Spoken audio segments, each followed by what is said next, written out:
നമസ്കാരം. ഹരികൃഷ്ണ സർവം കൃഷ്ണാർപ്പണമസ്തു. ഒക്ടോബർ 3 വെള്ളിയാഴ്ച നമ്മൾ വിഷ്ണു ഭക്തർക്ക് വളരെയധികം ഭാഗ്യം ലഭിക്കുന്ന അപൂർവമായിട്ടുള്ളൊരു ദിവസമാണ് കേട്ടോ. അതിവിശിഷ്ടമായ ഒരു ഏകാദശിയാണ് വരുന്നത്, പാപാങ്കുശ ഏകാദശി.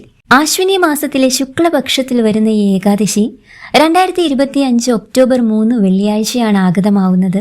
എല്ലാ പാപങ്ങളും ദുരിതങ്ങളും നശിപ്പിച്ച് ഭക്തർക്ക് ആഗ്രഹ സാഫല്യം നൽകുന്ന വളരെ അതിവിശിഷ്ടമായ ഒരു ഏകാദശിയാണ് പാപാങ്കുശ ഏകാദശി എന്ന് പറയുന്നത്. അതായത് ഈ ജന്മത്തിനിടയ്ക്ക് അല്ലെങ്കിൽ മുജ്ജന്മങ്ങളിലോ അറിഞ്ഞോ അറിയാതെയോ ചെയ്ത പാപങ്ങൾ, നാവ് കൊണ്ടാവാം, നമ്മുടെ പ്രവൃത്തി മൂലമാവാം, അങ്ങനെ എന്ത് പാപമാണെങ്കിലും നമുക്കറിയാം, നമ്മളൊക്കെ സാധാരണ ആളുകളാണ്. അറിഞ്ഞോ അറിയാതെയോ എന്തെങ്കിലുമൊക്കെ തെറ്റുകുറ്റങ്ങൾ, അതിൻ്റെ ഫലമായിട്ട് പാപങ്ങളൊക്കെ നമ്മൾ ചെയ്യുന്നുണ്ടാവും. അറിഞ്ഞോ അറിയാതെയോ ആവും, അറിഞ്ഞുകൊണ്ടാവണം എന്നൊന്നുമില്ല. ഈ ജന്മത്തിലാവാം, മുജ്ജന്മങ്ങളിലാവാം, ഒക്കെ ഉണ്ടായിട്ടുണ്ടാവും. ഇതിൻ്റെയൊക്കെ പാപഫലങ്ങൾ തലമുറകളായിട്ട് നമ്മളിങ്ങനെ കൈമാറി വന്നുകൊണ്ടിരിക്കുന്നുമുണ്ടാവാം. നമ്മൾക്കും നമ്മുടെ തലമുറകൾക്കും ഒക്കെ അതിൻ്റെ പാപങ്ങളുടെ ദോഷങ്ങളൊക്കെ ഭവിക്കുന്നുണ്ടാവാം. ഈ പാപങ്ങളിൽ നിന്നുള്ള പൂർണ്ണ മോചനമാണ് ഈ ഒരൊറ്റ ഏകാദശിയിലൂടെ ഭഗവാൻ സാക്ഷാൽ മഹാവിഷ്ണു നമുക്ക് നൽകുന്നത്. അതുമാത്രമാണോ? അതുമാത്രമല്ല, മനസ്സറിഞ്ഞ് എന്താഗ്രഹിച്ച് സാക്ഷാൽ ശ്രീഹരി വിഷ്ണുവിനെ ഈ ഏകാദശി വ്രതം ഒറ്റൊന്ന് വിളിച്ചു നോക്കിക്കോളൂ. സാക്ഷാൽ മഹാവിഷ്ണു ശ്രീ മഹാലക്ഷ്മി സമേതനായിട്ട് നമ്മളുടെ മേൽ പൂർണ്ണ അനുഗ്രഹം ചൊരിയുമെന്നതിന് യാതൊരു സംശയവുമില്ല.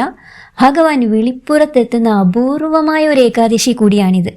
അതിവിശിഷ്ടമായ ഈ പാപാങ്കുശ ഏകാദശി വ്രതം അനുഷ്ഠിക്കേണ്ടത് എങ്ങനെയെന്ന് ഞാൻ വിശദമായിട്ട് പറയാം.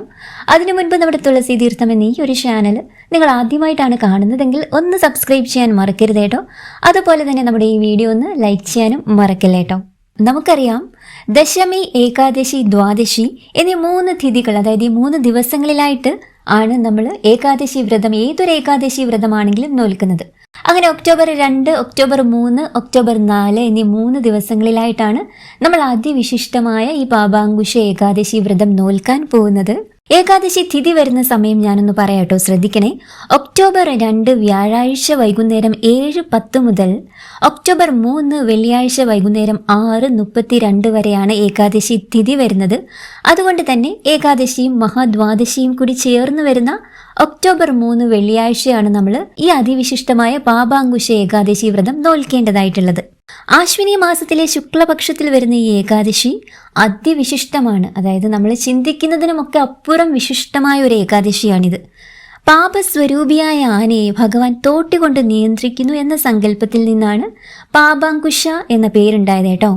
അന്ന് വിഷ്ണു പൂജയും സാധു ഭോജനവും നടത്തുന്നതും ഉപവാസം അനുഷ്ഠിക്കുന്നതും ഭൗതിക സുഖവും ധനവും ആരോഗ്യവും സമ്മാനിക്കും എന്നാണ് പറയപ്പെടുന്നത്. പാപാങ്കുശ ഏകാദശി വ്രതം നോൽക്കുന്നവർ ദശമി ദിവസം, അതായത് തലേ ദിവസം ഒരിക്കലെടുത്ത് വേണം നമ്മൾ വ്രതം ആരംഭിക്കാനായിട്ടുള്ളത്. പകലുറക്കം കർശനമായി ഒഴിവാക്കണം കേട്ടോ. ഏകാദശിക്ക് പൂർണ്ണ ഉപവാസമാണ് ഉത്തമമെങ്കിലും ആരോഗ്യപരമായി അതിന് കഴിയാത്തവർക്ക് പഴങ്ങളും ഗോതമ്പ് കൊണ്ടുള്ള ലഘുഭക്ഷണങ്ങളും ഒക്കെ കഴിക്കാവുന്നതാണ്. തുളസി തീർത്ഥം മാത്രം കുടിച്ച് ഏകാദശി വ്രതം എടുക്കുന്നവർ ധാരാളമുണ്ട്. ദിവസം മുഴുവൻ ഭക്ഷണം കഴിക്കാതെ ഭഗവത് നാമങ്ങൾ ഉരുവിട്ട് അന്ന് വ്രതം നോറ്റാൽ 7 ജന്മങ്ങളിലെ പാപം മാറുമെന്നാണ് വിശ്വസിക്കപ്പെടുന്നത്. എല്ലാ പാപങ്ങളും നശിച്ച് മോക്ഷം തരുന്ന സാക്ഷാൽ ഗുരുവായൂരപ്പന്റെ അനുഗ്രഹം ഉണ്ടാകാൻ ദിനം മുഴുവൻ നമ്മൾ നാമജപത്തോടെ കഴിയേണ്ടതായിട്ടുണ്ട്. ഏകാദശി ദിവസം, അതായത് ഒക്ടോബർ 3 വെള്ളിയാഴ്ച അതിരാവിലെ സൂര്യോദയത്തിന് മുൻപ്, ബ്രാഹ്മമുഹൂർത്തത്തിലാണെങ്കിൽ അത്രയും നല്ലതാണ് കേട്ടോ, ഉണർന്ന് കുളിച്ച് എണ്ണ തേക്കാതെ കുളിക്കണം കേട്ടോ. ഒരു ശുഭ്രവസ്ത്രം ധരിക്കുക. മഞ്ഞ വസ്ത്രം ധരിക്കുകയാണെങ്കിൽ ഏറ്റവും നല്ലതാണ്. നമുക്കറിയാം, ഭഗവാൻ മഹാവിഷ്ണുവിന് ഏറ്റവും പ്രിയപ്പെട്ടതാണ് മഞ്ഞ നിറം എന്ന് പറയുന്നത്. അതുകൊണ്ട് നിങ്ങൾക്കൊരു മഞ്ഞ വസ്ത്രം അന്നേ ദിവസം ധരിക്കാൻ കഴിയുകയാണെങ്കിൽ അങ്ങനെ ചെയ്യണം കേട്ടോ. അങ്ങനെ നമ്മുടെ പൂജാമുറിയിലെത്തി സാധാരണ പോലെ നമ്മൾക്ക് നിലവിളക്ക് കൊളുത്താം. ഭഗവാന്റെ ഫോട്ടോയ്ക്ക് മുൻപിൽ ഒരു നെയ് വിളക്ക് കൊളുത്തി വെക്കുന്നത് ഏറ്റവും ഐശ്വര്യമാണ്. ഈ കാലയളവിൽ നമ്മളുടെ മനസ്സിലുള്ള ആ ഒരു ആഗ്രഹം, ഭഗവാനോട് നമ്മൾ കുറേ നാളായിട്ട് ഒരാഗ്രഹം സാധിച്ചു കിട്ടാൻ ഇങ്ങനെ പ്രാർത്ഥിച്ചുകൊണ്ടേയിരിക്കുന്നുണ്ട്. പക്ഷെ എത്ര പ്രാർത്ഥിച്ചിട്ടും ഭഗവാൻ അത് കേൾക്കുന്നില്ല എന്ന് നിങ്ങൾക്ക് തോന്നുന്നുണ്ടോ? ഈ പാപാങ്കുശ ഏകാദശി ദിവസം പാപങ്ങൾ മാറാൻ മാത്രമല്ല, നമ്മൾ പറഞ്ഞു, ഏതൊരാഗ്രഹം ഭഗവാന്റെ മുൻപിൽ ഒരു സങ്കല്പമായി സമർപ്പിച്ചോളൂ. ഭഗവാൻ അത് 2 കൈയും നീട്ടി നമ്മളുടെ കൈവെള്ളയിൽ വെച്ച് തരുന്ന അപൂർവമായ ഒരു ഏകാദശി കൂടിയാണ് ഈ പാപാങ്കുശ ഏകാദശി എന്ന് പറയുന്നത്. അതുകൊണ്ട് തന്നെ ഈ കാലയളവിൽ അതിശക്തമായി നിങ്ങളുടെ മനസ്സിൽ നിൽക്കുന്ന ആ ഒരു ആഗ്രഹം ഭഗവാനോട്, സാക്ഷാൽ നമ്മുടെ ശ്രീഹരി വിഷ്ണുവിനോട്, മഹാലക്ഷ്മി മഹാലക്ഷ്മി ദേവിയെ ചേർത്ത് പിടിച്ച് പ്രാർത്ഥിച്ചുകൊണ്ടൊന്ന് പറഞ്ഞു നോക്കിക്കോളൂ. തീർച്ചയായിട്ടും നിങ്ങളുടെ കൈവെള്ളയിൽ തന്നെ ഭഗവാൻ അത് വെച്ച് തരുന്ന ഒരു അപൂർവ ദിവസം കൂടിയാണിത്. അന്നേ ദിവസം നിറയെ ഭഗവത് നാമങ്ങൾ ചൊല്ലാൻ ശ്രമിക്കണം കേട്ടോ. വിഷ്ണു സഹസ്രനാമം, ഭഗവത്ഗീത, നാരായണീയം, ഭാഗവതം തുടങ്ങിയവ പാരായണം ചെയ്യാൻ തീർച്ചയായിട്ടും നിങ്ങൾ ശ്രദ്ധിക്കണം.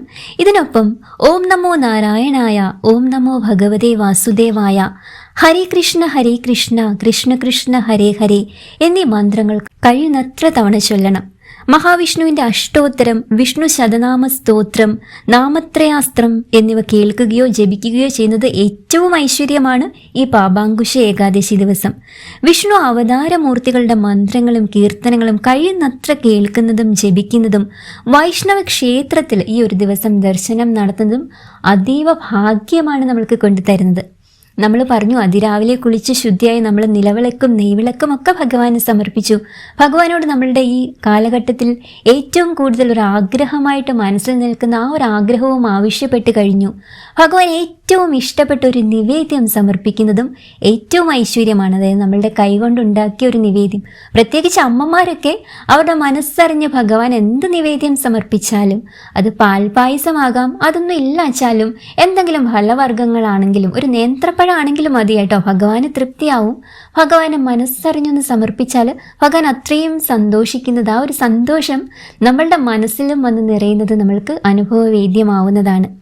അന്നേ ദിവസം നമ്മൾ പറഞ്ഞു, വിഷ്ണു ക്ഷേത്ര ദർശനം നടത്തുന്നത് ഏറ്റവും പുണ്യമാണ്. കഴിയുന്നവരെല്ലാം തന്നെ ഈ പാപാങ്കുശ ഏകാദശി ദിവസം ക്ഷേത്ര ദർശനം നടത്താൻ ശ്രദ്ധിക്കണേ കേട്ടോ. ഇനി തൊട്ടടുത്ത വിഷ്ണു ക്ഷേത്രം ഇല്ലാച്ചാലും ശ്രീകൃഷ്ണസ്വാമി ക്ഷേത്രം ഉണ്ടാവുമല്ലോ, അവിടെയാണെങ്കിലും ഒന്ന് പോകാൻ ശ്രമിക്കുക. വിഷ്ണു സൂക്തമോ ഭാഗ്യ സൂക്തമോ പുരുഷ സൂക്തമോ അർച്ചന നടത്തുന്നത് സർവ്വ ഐശ്വര്യമാണ്. അതുപോലെ അന്നേ ദിവസം തുളസി തറയ്ക്ക് നമ്മൾ തുളസി ദേവിക്ക് ഒരു നെയ് ദീപം കൊളുത്തി വെച്ചാൽ ഏറ്റവും ഐശ്വര്യമാണ്. അതുപോലെ തുളസിക്ക് 3 തവണ പ്രദക്ഷിണം ചെയ്യാനും ശ്രദ്ധിക്കണം. പ്രദക്ഷിണം ചെയ്യുമ്പോൾ തുളസി മന്ത്രം ചൊല്ലിക്കൊണ്ട് തുളസി ദേവിക്ക് പ്രദക്ഷിണം വെക്കാം കേട്ടോ.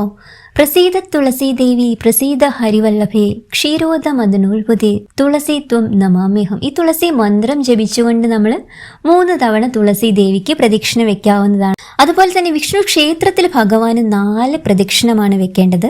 അതുപോലെ തന്നെ ഏകാദശിക്ക് ചില വഴിപാടുകൾ ക്ഷേത്രത്തിൽ നടത്തുന്നതിന് പ്രത്യേക ഫലങ്ങൾ നമ്മൾക്ക് ലഭിക്കുന്നതായിട്ടുണ്ട്. അത് നിങ്ങൾ പ്രത്യേകം ഒന്ന് ശ്രദ്ധിച്ചോളൂ കേട്ടോ. ഞാൻ ഈ പറയുന്ന ഏകാദശി വഴിപാടുകൾ, അതായത് ഇഷ്ട സന്താന ലബ്ധിക്ക്, കുട്ടികളില്ലാതെ കുറേ പേര് വിഷമിക്കുന്നുണ്ടാവും അല്ലേ. അതുപോലെ തന്നെ ഉള്ള കുട്ടികളെ കൊണ്ടും കുറേ അച്ഛനമ്മമാർക്ക് വിഷമങ്ങൾ ഉണ്ടാവും, പല കാര്യങ്ങളിൽ ഉണ്ടാവും. അങ്ങനെ സന്താനങ്ങളെ ചൊല്ലി വിഷമിക്കുന്ന അനേകം അമ്മ മനസ്സുകളുമുണ്ട്. ഇവർക്കൊക്കെ വേണ്ടിയിട്ട് നമ്മൾക്ക് വിഷ്ണു ക്ഷേത്രത്തിൽ ചെയ്യാവുന്ന ഒരു വഴിപാടാണ് പുരുഷ സൂക്ത അർച്ചന എന്ന് പറയുന്നത് കേട്ടോ. അപ്പോൾ പുരുഷ സൂക്ത അർച്ചന ഇഷ്ട സന്താന ലബ്ധിക്കും നമ്മുടെ കുട്ടികളുടെയൊക്കെ നന്മയ്ക്കും ഒക്കെ വേണ്ടിയിട്ട് നമ്മൾക്ക് നടത്താൻ പറ്റുന്ന ഒരു വഴിപാടാണ്.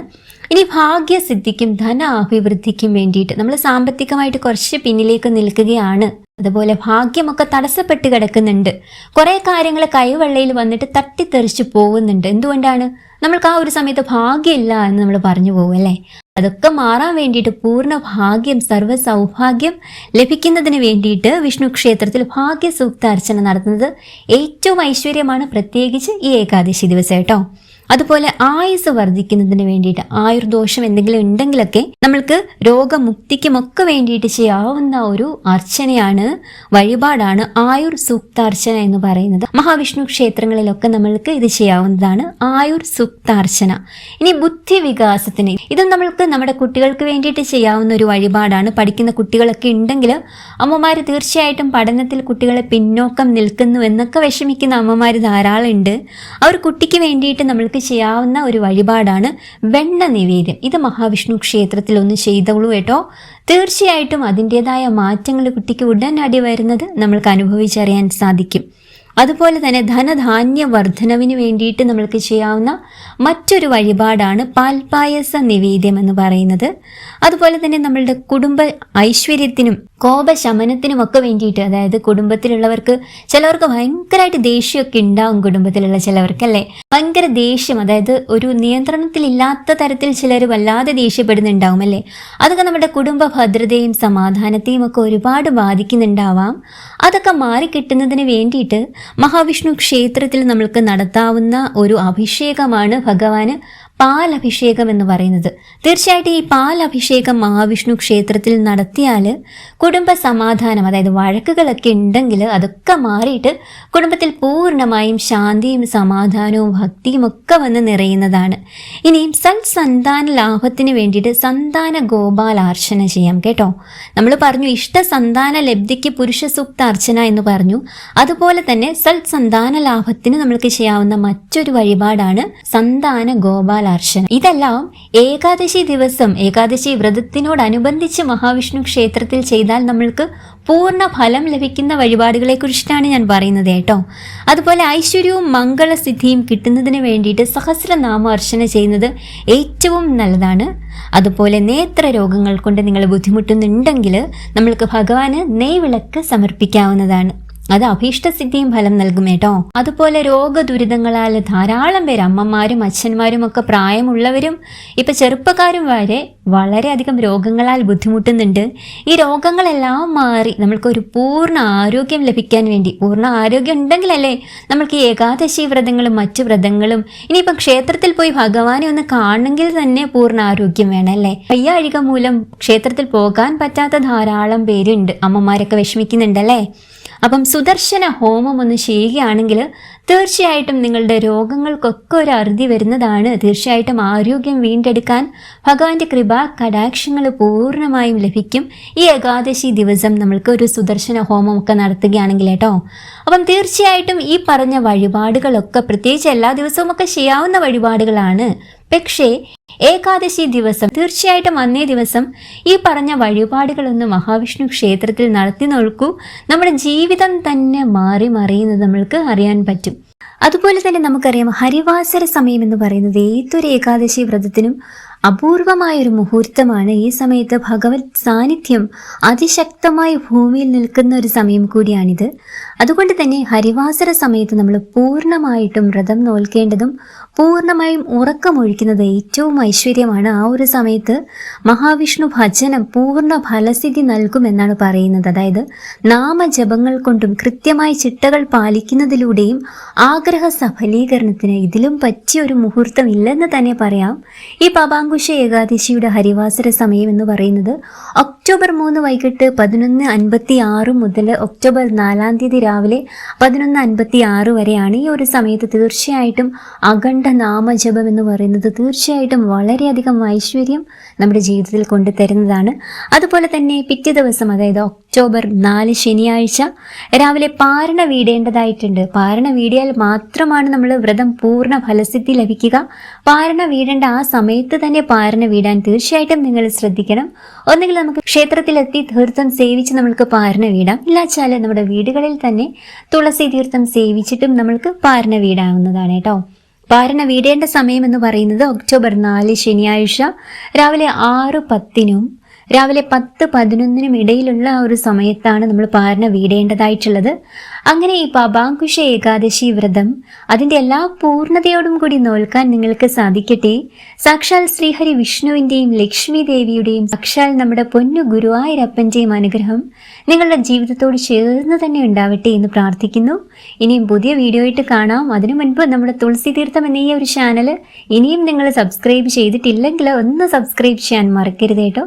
വീണ്ടും കാണാം.